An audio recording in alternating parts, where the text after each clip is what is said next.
Netravati kitchen channel ನೋಡುತ್ತಿರುವ ನಿಮ್ಮೆಲ್ಲರಿಗೂ ನೇತ್ರಾವತಿ ಮಾಡುತ್ತಿರುವ ನಮಸ್ಕಾರಗಳು. ನಾನಿವತ್ತು ತುಂಬ ಸ್ಪೆಷಲ್ಲಾಗಿ ಚಿಲ್ಕ ಅವರೆಕಾಳು ಮೊಟ್ಟೆ ಹಾಕ್ಬಿಟ್ಟು ಸಾಂಬಾರು ಮಾಡ್ತಾಯಿದ್ದೀನಿ. ತುಂಬ ಸುಲಭವಾಗಿ ರುಚಿಯಾಗಿ ಮಾಡೋವಂಥ ರೆಸಿಪಿ. ತುಂಬ ಈಸಿಯಾಗಿ ಮಾಡೋದನ್ನು ಹೇಗೆ ಅಂತ ತೋರಿಸ್ತೀನಿ ಬನ್ನಿ. ಈ ಚಿಲ್ಕ ಅವರೆಕಾಳು ಮೊಟ್ಟೆ ಸಾಂಬಾರು ಮಾಡೋದಕ್ಕೆ ನಾನು ಏನೇನೆಲ್ಲ ಇಂಗ್ರೀಡಿಯೆಂಟ್ಸ್ ತಗೊಂಡಿದ್ದೀನಿ ಅಂತ ನೋಡೋಣ. ನೋಡಿ, ಇವಾಗ 2 ಟೊಮೊಟೊ ತಗೊಂಡಿದ್ದೀನಿ, ಧನ್ಯ ಪೌಡ್ರು, ಖಾರದ ಪುಡಿ, ಒಂದು ಬೆಳ್ಳುಳ್ಳಿ, ಅರ್ಧ ಇಂಚ್ ಶುಂಠಿ, ಕರಿಬೇವು, ಒಂದು ದಪ್ಪದಾದ ಈರುಳ್ಳಿ, ಕೊತ್ತಂಬರಿ ಸೊಪ್ಪು ಮತ್ತು ಅವರೆಕಾಳು ನೆನೆಸ್ಬಿಟ್ಟು ಸಿಪ್ಪೆ ತೆಗೆದು ಇಟ್ಕೊಂಡಿದ್ದೀನಿ, ಚಿಲುಕ್ಸ್ಬಿಟ್ಟು ಇಟ್ಕೊಂಡಿದ್ದೀನಿ ನೀಟಾಗಿ ತೊಳೆದ್ಬಿಟ್ಟು.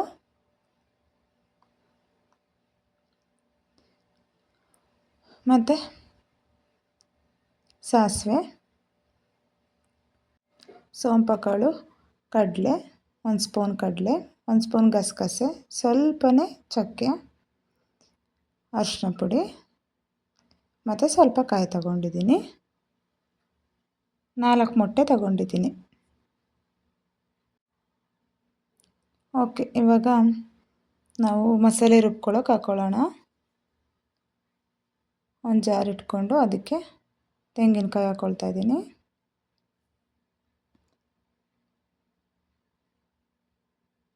ಇದ್ರ ಜೊತೆಗೆ ಇವಾಗ ಗಸಗಸೆ, ಚಕ್ಕೆ, ಕಡಲೆ, ಸೋಂಪು ಕಾಳು ಎಲ್ಲನೂ ಹಾಕ್ಕೊಳ್ತಾ ಇದ್ದೀನಿ.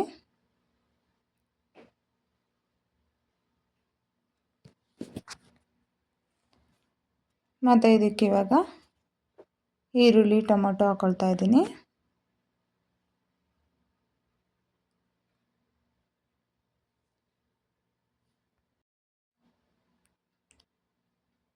ಶುಂಠಿ, ಬೆಳ್ಳುಳ್ಳಿ ಎಲ್ಲನೂ ಸೇರಿಸ್ಕೊಂಡು ಇದಕ್ಕೆ 1/4 ಟೀ ಸ್ಪೂನ್ ಆಗೋಷ್ಟು ಅಡುಗೆ ಅರಿಶಿನ ಪೌಡ್ರ್ ಹಾಕ್ಕೊಳ್ತಾ ಇದ್ದೀನಿ. ಇದ್ರ ಜೊತೆಗೇ 1 ಸ್ಪೂನು ಧನ್ಯ ಪೌಡ್ರು, 1 ಸ್ಪೂನು ಖಾರದ ಪುಡಿ ಹಾಕ್ಕೊಳ್ತಾ ಇದ್ದೀನಿ. ನಿಮಗೆ ಖಾರಕ್ಕೆ ಎಷ್ಟು ಬೇಕೋ ಅಷ್ಟು ನೀವು ಹಾಕ್ಕೊಳ್ಬೋದು. ನಾನು ಎರಡನ್ನೂ ಒಂದೊಂದು ಸ್ಪೂನ್ ಹಾಕ್ಕೊಳ್ತಾ ಇದ್ದೀನಿ. ಇದಕ್ಕೆ ಸ್ವಲ್ಪ ನೀರು ಸೇರಿಸ್ಕೊಂಡು ನಾವು ಇದನ್ನು ನುಣ್ಣು ರುಬ್ಕೊಂಡು ಬರೋಣ ಮಿಕ್ಸಿಯಲ್ಲಿ.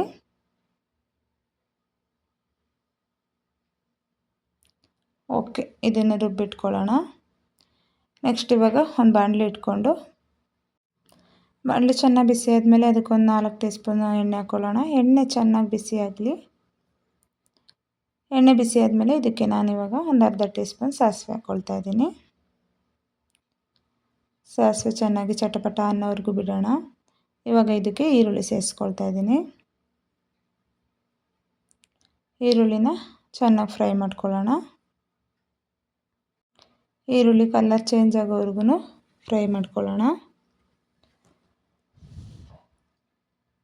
ಚಿಲ್ಕ ಅವರೆಕಾಳು ಸಾಂಬಾರು ತುಂಬ ಟೇಸ್ಟಿಯಾಗಿರುತ್ತೆ. ಹಾಗೆ ನಮ್ಮ ಕಡೆ ಎಲ್ಲ ಚಿಲ್ಕ ಅವರೆಕಾಳು ಸಾಂಬಾರು ಅಂತೀವಿ, ಚಿಲ್ಕ ಅವರೆಕಾಳು ಅಂತೀವಿ ಇದಕ್ಕೆ. ನಿಮ್ಮ ಸೈಡೆಲ್ಲ ಏನಂತೀರ? ಒಂದೊಂದು ಸೈಡು ಇದ್ಕಿದ ಅವರೆಕಾಳು ಅಂತ ಹೇಳ್ತಾರೆ. ಮತ್ತು ನೀವೆಲ್ಲ ಏನೇನು ಅಂತೀರ ಅಂತ ನನಗೆ ಕಮೆಂಟ್ ಬಾಕ್ಸಲ್ಲಿ ಕಮೆಂಟ್ ಮಾಡಿ ತಿಳಿಸಿ, ಓಕೆನಾ? ಇವಾಗ ಈರುಳ್ಳಿ ಫ್ರೈ ಆಗಿದೆ. ಇದಕ್ಕೆ ನಾನು ಕರಿಬೇವಿನ ಸೊಪ್ಪು ಸೇರಿಸ್ಕೊಂಡು ಇದನ್ನು ಕೂಡ ಫ್ರೈ ಮಾಡ್ಕೊಳ್ತಾ ಇದ್ದೀನಿ. ನೋಡಿ, ಇದನ್ನು ಫ್ರೈ ಮಾಡ್ಕೊಂಡಾದ್ಮೇಲೆ ಇವಾಗ ಇದಕ್ಕೆ ಚಿಲುಕ್ಸಿಟ್ಕೊಂಡಿರೋ ಕಾಳನ್ನ ಸೇರಿಸ್ಕೊಳ್ತಾ ಇದ್ದೀನಿ. ಇದನ್ನು ಕೂಡ ಎಣ್ಣೆಲೆ ನೀಟಾಗಿ ಫ್ರೈ ಮಾಡ್ಕೊಳ್ಳೋಣ. 1-2 ನಿಮಿಷ ಈ ರೀತಿ ಫ್ರೈ ಮಾಡಿಕೊಂಡ್ರೆ ಹಸಿ ಸ್ಮೆಲ್ಲೆಲ್ಲ ಹೋಗುತ್ತೆ. ಹಾಗಾಗಿ ಈ ಥರ ಹಸಿ ಸ್ಮೆಲ್ ಹೋಗೋವರೆಗೂ ಫ್ರೈ ಮಾಡ್ಕೊಳ್ಳೋದ್ರಿಂದ ತುಂಬ ಚೆನ್ನಾಗಿ ಬರುತ್ತೆ ಟೇಸ್ಟು. ಈ ರೀತಿ ಮಾಡ್ಕೊಳ್ಳಿ. ನಾನು ಮಾಡೋ ಸ್ಟೈಲಲ್ಲಿ ನೀವು ಒಂದು ಸಲ ಮಾಡಿ ನೋಡಿ, ನೀವು ಕೂಡ ತುಂಬಾ ಇಷ್ಟಪಡ್ತೀರ.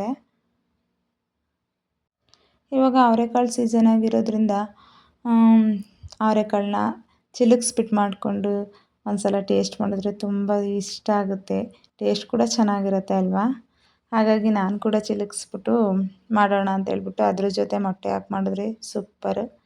ಅದಕ್ಕೋಸ್ಕರನೇ ನಾನು ಕೂಡ ಮಾಡಿದ್ದೀನಿ. ಅದನ್ನು ಕೂಡ ನಿಮ್ಮ ಜೊತೆ ಶೇರ್ ಮಾಡ್ಕೊಳ್ತಾ ಇದ್ದೀನಿ. ನೋಡಿ ಇವಾಗ ಒಂದೆರಡು ನಿಮಿಷ ಚೆನ್ನಾಗಿ ಫ್ರೈ ಮಾಡ್ಕೊಂಡಿದ್ದೀನಿ ಕಾಳನ್ನ. ನೋಡಿ ಖಾರ ಈ ರೀತಿ ನುಣ್ಣು ರುಬ್ಕೊಳ್ಬೇಕು.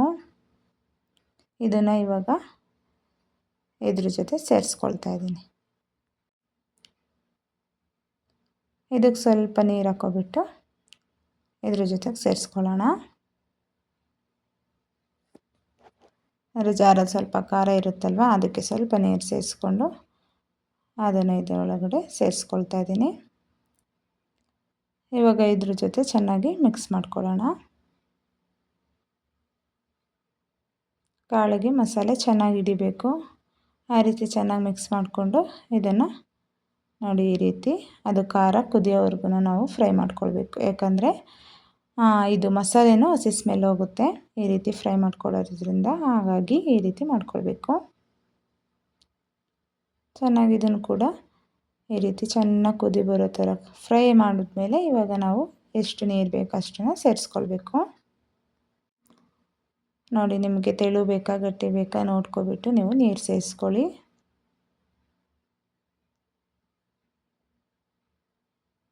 ಇದಕ್ಕಿವಾಗ ರುಚಿಗೆ ತಕ್ಕಷ್ಟು ಉಪ್ಪು ಹಾಕ್ಕೊಳ್ಳೋಣ. ಉಪ್ಪು ಸೇರಿಸ್ಕೊಂಡು ನೀಟಾಗಿ ಮಿಕ್ಸ್ ಮಾಡ್ಕೊಳ್ಳೋಣ.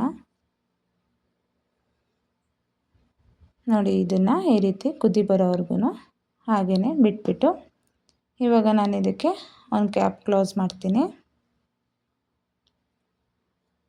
ಒಂದು 4 ನಿಮಿಷ ಬಿಟ್ಟರೆ ಸಾಕು, ಚೆನ್ನಾಗಿ ಕಾಳು ಬೆಂದೋಗುತ್ತೆ ನಮಗೆ.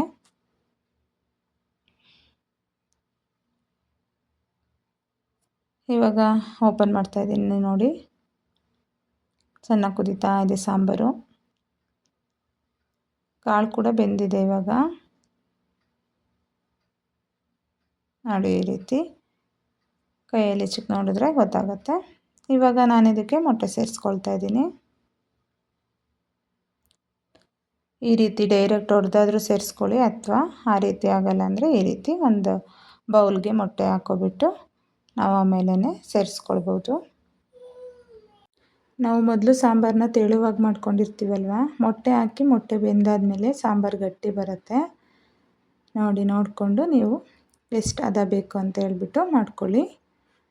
ಓಕೆ, ಇವಾಗ ಮೊಟ್ಟೆ ಎಲ್ಲ ಹಾಕಿ ಒಂದು ಕ್ಯಾಪ್ ಕ್ಲೋಸ್ ಮಾಡ್ತಾಯಿದ್ದೀನಿ. ಒಂದು 4ರಿಂದ 5 ನಿಮಿಷ ಬಿಟ್ಟರೆ ಮೀಡಿಯಮ್ ಫ್ಲೇಮಲ್ಲಿ ಬಿಡಬೇಕು. ಮೊಟ್ಟೆ ಸೂಪರಾಗಿ ಬೇಯುತ್ತೆ. ನೋಡಿ ಇವಾಗ ನಾನು 4 ನಿಮಿಷ ಬಿಟ್ಟಿದ್ದೆ. ನೋಡಿ ಇವಾಗ ಮೊಟ್ಟೆ ಹೇಗೆ ಬೆಂದಿದೆ ಅಂತ ಹೇಳ್ಬಿಟ್ಟು ತೋರಿಸ್ತೇನೆ. ನೋಡಿ ನಾವು ಹೇಗೆ ಹಾಕಿದ್ದು ಮೊಟ್ಟೆ ಅದೇ ಥರ ಸೂಪರಾಗಿ ಬೆಂದಿದೆ. ನೋಡಿ ನೋಡ್ತಾ ಇದ್ದೀರಲ್ಲ, ತುಂಬ ರುಚಿಯಾಗಿರುತ್ತೆ. ನೀವು ಕೂಡ ನನ್ನ ಸ್ಟೈಲಲ್ಲಿ ಒಂದ್ಸಲ ಟ್ರೈ ಮಾಡಿ. ನೋಡಿ ಇವಾಗ ಇದಕ್ಕೆ ಕೊನೆಗೆ ನಾನು ಸ್ವಲ್ಪ ಕೊತ್ತಂಬರಿ ಸೊಪ್ಪು ಹಾಕ್ಕೊಳ್ತಾ ಇದ್ದೀನಿ. ನಿಮಗೆ ನಾನು ಮಾಡ್ತಾಯಿರೋ ಈ ಈಸಿ ರೆಸಿಪಿ ಎಲ್ಲ ಇಷ್ಟ ಆಗ್ತಾಯಿದ್ರೆ ಪ್ಲೀಸ್ ನನ್ನ ಚಾನಲ್ನ ಸಬ್ಸ್ಕ್ರೈಬ್ ಮಾಡಿಕೊಂಡು ಶೇರ್ ಕಮೆಂಟ್ ಮಾಡಿ ಸಪೋರ್ಟ್ ಮಾಡಿ. ನೋಡಿ ಇವಾಗ ಬಿಸಿ ಬಿಸಿಯಾದ ಸೂಪರಾಗಿ ಟೇಸ್ಟಿಯಾಗಿರೋವಂಥ ಚಿಲ್ಕವರೆಕಾಳು ಮೊಟ್ಟೆ ಸಾಂಬಾರು ರೆಡಿ ಆಯಿತು. ಇದು ಬಿಸಿ ಬಿಸಿ ರೈಸ್, ಮುದ್ದೆ ಮತ್ತು ಚಪಾತಿ, ದೋಸೆ ಎಲ್ಲದಕ್ಕೂ ಕೂಡ ಸೂಪರಾಗಿರುತ್ತೆ. ನೋಡಿ ಇವಾಗ ನಾನು ಇದನ್ನು ಒಂದು ಬೌಲ್ಗೆ ಹಾಕ್ಬಿಟ್ಟು ತೋರಿಸ್ತಾ ಇದ್ದೀನಿ.